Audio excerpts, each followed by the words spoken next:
الله أكبر الله أكبر الله أكبر لا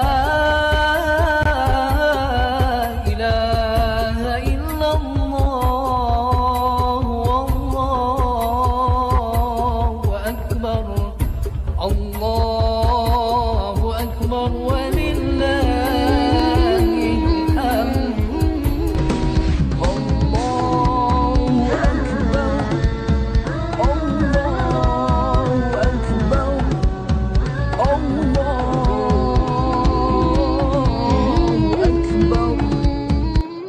Bismillahirrahmanirrahim. Assalamualaikum warahmatullahi wabarakatuh.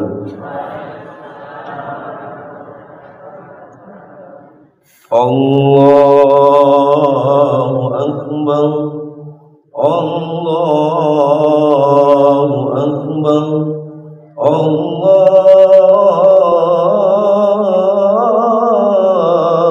Akbar. Allahu Akbar, Allahu Akbar, Allahu Akbar, Allahu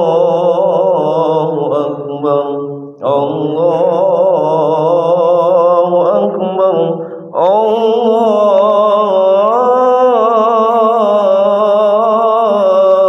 Akbar, Allahu Akbar kabira walhamdulillahi katsira wa subhanallahi bukratan wa asila la ilaha illallah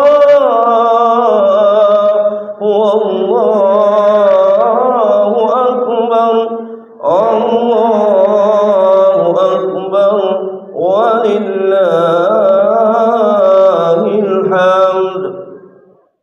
Alhamdulillah hamdan syakirin hamdan na'imin hamdan yuafi ni'mahu wa yukafil mazida ya rabbana lakal hamd. Ashhadu an la ilaha illallah wahdahu la syarika lah wa ashhadu anna Muhammadan abduhu wa rasuluh. Allahumma salli ala Sayyidina Muhammad amma ba'd.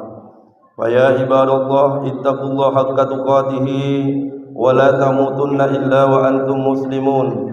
Wa qala ta'ala fi kitabil karim wa huwa asdaqul qailin wa wazzainal insana biwalidayhi hamalathu ummuhu wahnan ila akhiril ayat.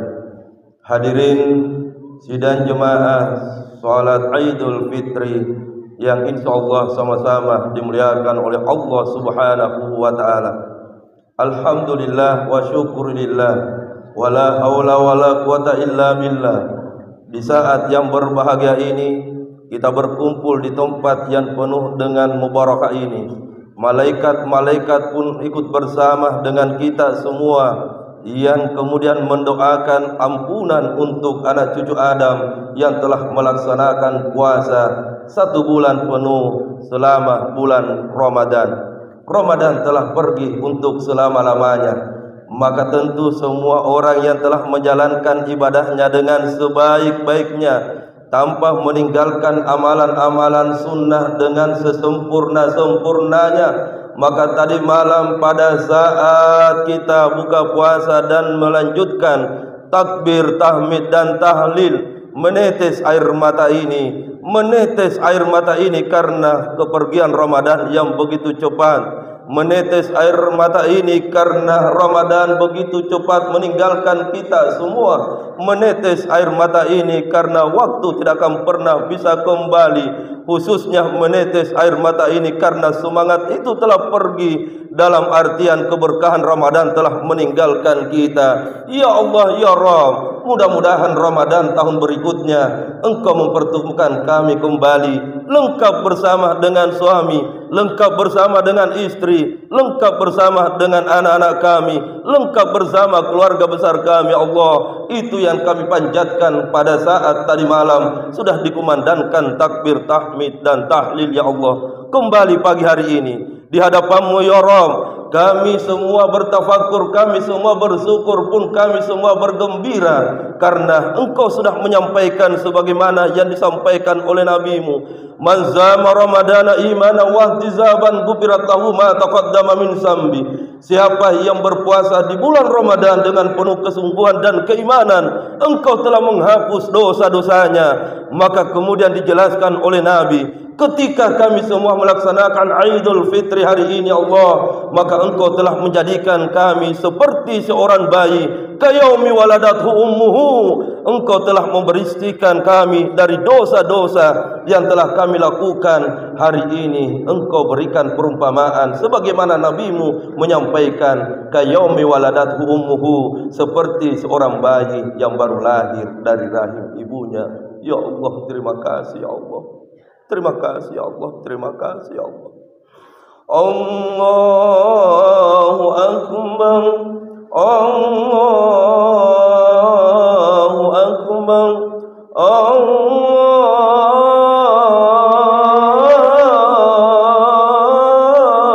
Akbar.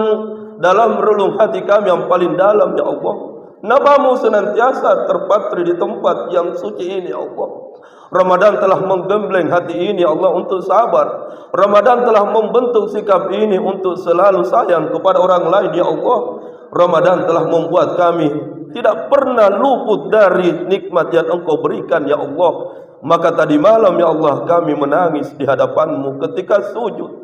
Seorang ayah menangis ya Allah karena mengingat anak-anaknya yang mungkin ada seorang anak yang tidak peduli kepada orang tuanya. Seorang ibu ya Allah pun teringat, tertangis, menangis dalam hati dan mengeluarkan air mata, menetes air mata itu karena mungkin mengingat perbuatan anak-anaknya yang tidak peduli kepadanya ya Allah. Kami memang telah melewati Ramadan ya Allah, tapi tidak sempurna rasanya Ramadan itu ya Allah. Seandainya anak-anak yang kami cintai sudah tidak ada berada di samping kami ya Allah. Tidak lengkap rasanya hari ini kami melaksanakan Idul Fitri ya Allah, karena kedua orang tua kami mungkin telah Engkau ambil ya Allah. Tidak lengkap rasanya hari ini ya Allah. Makan makanan yang nikmat ya Allah, makan suguhan makanan yang begitu lezat ya Allah, sementara anak-anak kami berada di perantauan ya Allah. Tidak lengkap rasanya hari ini menikmati hidangan ya Allah, karena suami kami telah tiada ya Allah. Begitu pula sebaliknya, istri kami telah tiada ya Allah. Begitu pula secara khusus ya Allah, kami jauh dari keluarga besar kami ya Allah. Maka di pagi hari ini ya Allah, kami hanya mampu teringat, kami hanya mampu meneteskan air mata mengingat kebaikan mereka ya Allah. Kami Engkau ajarkan bagaimana untuk bersyukur kepada-Mu ya Allah. Kami ajarkan Engkau bahwa kami adalah anak yang tidak akan pernah bisa besar seperti ini ya Allah, seandainya bukan karena karunia-Mu dan jasa-jasa orang tua kami ya Allah. Maka terima kasih Allah, Engkau ingatkan kepada kami tentang nikmat yang tidak akan pernah bisa kami balas. Nikmat yang Engkau berikan seorang malaikat yang bernama seorang ibu, juga nikmat yang tidak akan pernah tergantikan seorang bapa yang bernama ayah. Ayah dan ibu ini adalah mahligai kehidupan dan permata yang kami miliki ya Allah. Mereka adalah sosok yang tidak akan pernah tergantikan ya Allah. Namun ya Allah, hari ini mungkin di antara kami ya Allah, mereka sudah tiada ya Allah. Mungkin di antara kami ya Allah kurang beruntung lagi ya Allah. Mungkin di antara kami sudah ada yang anak yatim piatu ya Allah. Hari ini menangis memanggil nama ayah dan ibunya ya Allah. Hari ini menangis dan membayangkan wajah ayah dan ibunya ya Allah. Dan lebih khusus lagi seorang ayah dan ibu hari ini mereka punya anak, akan tetapi anaknya sudah tidak peduli kepada kedua orang tuanya ya Allah. Apa artinya salat ini ya Allah? Apa artinya puasa ini ya Allah? Apa artinya bacaan Al-Quran ini ya Allah? Apa artinya amal ibadah ini ya Allah? Sekiranya anak-anak kami ya Allah itu tidak peduli lagi kepada orang tua kami ya Allah, Mereka lebih peduli kepada istri, mereka lebih sayang kepada anak-anaknya. Ya belikan pakaian termahal untuk istrinya ya Allah, ya berikan pakaian terbaik untuk anak-anaknya ya Allah. Akan tetapi orang tua yang masih hidup ya Allah, jangankan memberikan pakaian pembeli talku ya Allah, jangankan memberikan pembeli ikan ya Allah, datang mencium tangan itu pun mereka belum sempat datang ke rumah ini ya Allah. Ya Allah ya Rabbi, kami memohon kepadamu ya Allah, jangan lupakan dan butakan anak kami ya Allah. Jangan Engkau biarkan anak kami rajin salat ya Allah, tetapi mereka tidak peduli lagi kepada kedua orang tuanya ya Allah. Jangan Engkau jadikan anak kami durhaka ya Allah, mereka rajin salat tetapi tidak peduli kepada kedua orang, khususnya kepada orang yang telah melahirkannya ya Allah. Maka tentu menjadi pelajaran bagi kita semua yang melaksanakan Idul Fitri hari ini. Bukankah engkau termasuk anak yang tidak lagi peduli kepada kedua orang tuamu? Bukankah engkau tidak termasuk sebagai anak yang tidak lagi sayang kepada mereka yang telah melahirkanmu? Apa artinya engkau datang di tempat ini sujud di hadapan Allah, sekiranya engkau telah mendurhakai dan membuat ia menangis karena engkau tidak peduli lagi kepada orang yang telah melahirkanmu. Wa wazzainal insana biwalidayhi hamalathu ummuhu wahnan ala wahnin. Ingatlah perintah Allah dan wasiatnya, wahai manusia, khususnya kepada kita sebagai seorang anak. Allah telah wajibkan kepada kita untuk berbakti kepadanya. Allah telah menentukan kepada kita untuk jangan pernah lupa kepadanya, berbakti kepadanya. Dialah seorang manusia yang telah mengandung kita, yang telah melahirkan kita, yang mengandung dalam keadaan lemah dan sangat lemah, yang mengandung kita dalam keadaan lelah dan sangat lelah. Tidak pernah ia menangis ketika ia sakit. Tidak pernah ia meneteskan air mata pada saat perutnya dalam keadaan sakit. Tidak pernah ia menangis ketika ia tak mampu untuk membayar biaya rumah sakit untuk melahirkan kita. Tidak pernah ia menangis ketika ia tahu dia tidak punya apa-apa, tapi dia sayang kepada kita. Tidak pernah ia menangis pada saat darah berkucur pada saat kita akan dilahirkan. Tidak pernah ia menangis pada saat ia merasakan sakit yang luar biasa. Tidak pernah ia menangis pada saat datang dokter, ibu, mesti kami sesar perutmu ibu, mesti kami sesar ibu. Lalu sang ayah hanya berkata, lakukan yang terbaik dokter, lakukan yang terbaik dokter. Sang ibu pun berkata, dokter, biarlah anakku engkau selamatkan, nyawaku tidak menjadi masalah. Yang penting anakku bisa selamat dokter. Biarkan anakku selamat, nyawaku akan saya berikan untuknya dokter. Biarkan ia selamat, biarkan ia selamat. Tapi setelah kita dilahirkan, mana baktimu wahai anak-anakku? Mereka semakin tua, mereka tidak semakin sehat, mereka semakin lelah, mereka tidak semakin kuat, mereka semakin kurus. Mereka tidak akan pernah lagi menjadi gemuk karena makanan yang makan sudah terbatas. Hari inilah engkau seharusnya datang kepadanya. Jangan engkau menjadi durhaka kepada orang yang melahirkanmu. Lihatlah, ada seorang pemuda yang bernama Uwais Al-Qarni yang memelihara ibunya seorang diri. Uwais Al-Qarni adalah seorang pemuda yang miskin. Uwais Al-Qarni sengaja tidak menikah karena ingin merawat ibunya. Dikisahkan dalam riwayat itu, Uwais Al-Qarni pada saat malam tiba dan dipanggil oleh seorang ibu, di mana ibunya berkata, wahai anakku Uwais Al-Qarni, bisakah ibumu minta tolong kepadamu anakku? Uwais Al-Qarni menjawab, ada apa ibu? Ada apa ibu? Sang ibu menangis dan berkata, Uwais Al-Qarni, saya sudah puluhan tahun lumpuh seperti ini anakku. Berat rasanya melihat engkau begitu kerja keras untuk merawat ibumu anakku. Sudah puluhan tahun saya pendang hati ini, wahai Uwais Al-Qarni. Lalu berkata pemuda ini, apa yang engkau inginkan wahai ibuku? Apa ibu? Saya pasti akan mengabulkan permintaanmu wahai ibuku. Lalu berkata sang ibu Uwais Al-Qarni, sungguh puluhan tahun saya terbaring di tempat ini, tapi saya ingin semoga sebelum meninggal mampu engkau bawa berangkat haji. Semoga engkau mengabulkan permintaan ibumu anakku. Uwais Al-Qarni memeluk dan mencium ibunya. Ia peluk dan mencium ibunya lalu berkata, ibu, saya adalah orang miskin ibu. Kita adalah manusia yang miskin ibu. Tapi insya Allah tidak mungkin anakmu ini akan membiarkan engkau tidak bahagia dengan cita-cita dan harapanmu untuk melaksanakan haji ibu. Biarkan anakmu ibu. Doakan anakmu ibu.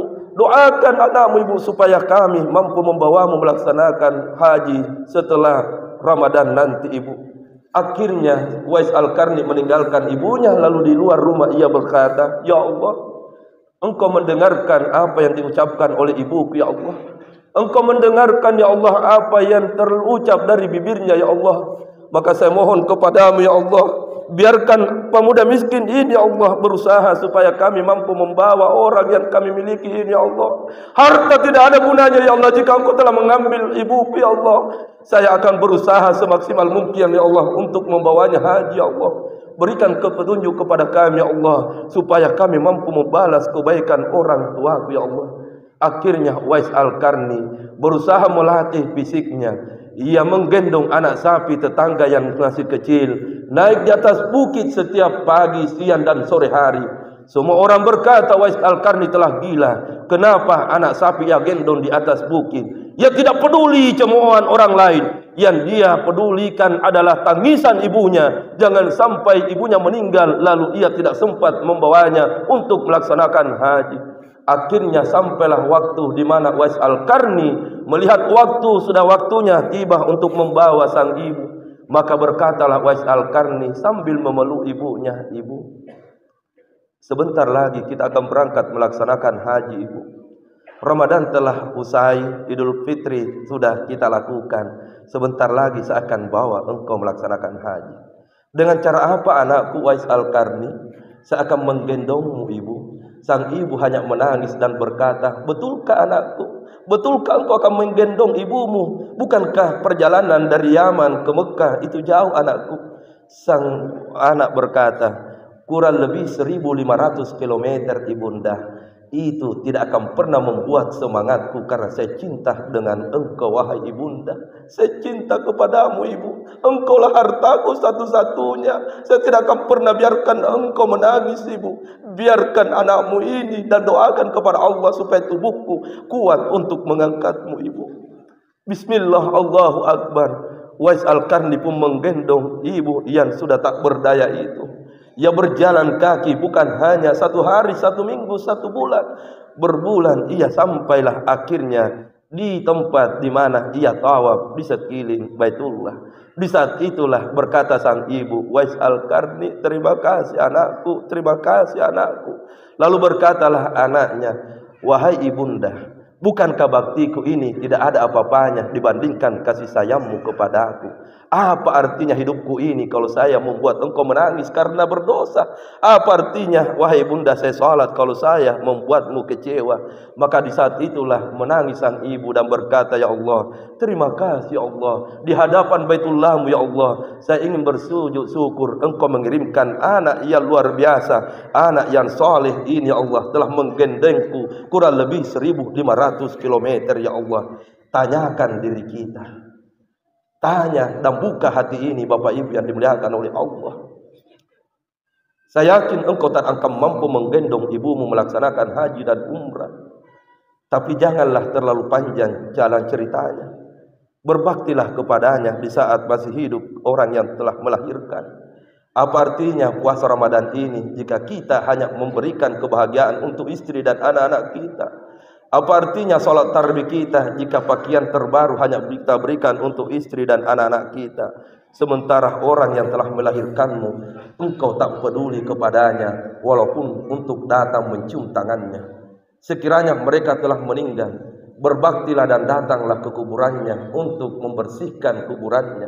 Datanglah di tempat itu hari ini untuk sekedar membersihkan rumput-rumput yang ada di atas kuburannya. Jangan sampai ia menangis melihat kuburannya.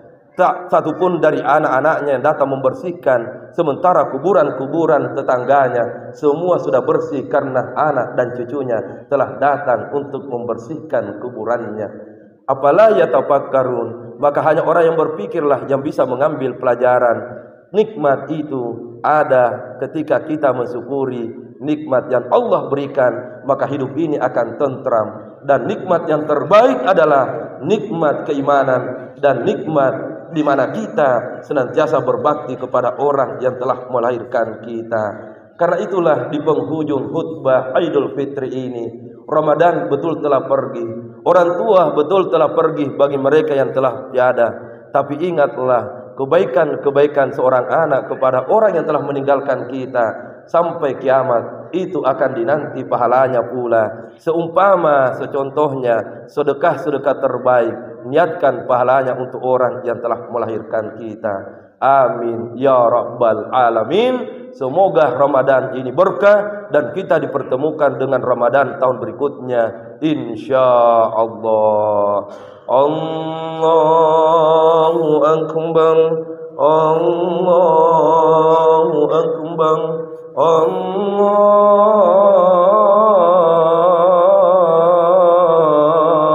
akbar, walillahil hamd. Barakallahu li wa lakum bil Qur'an wa nafa'ani wa iyyakum bima fihi min al-ayati. Allahu akbar ya Allah.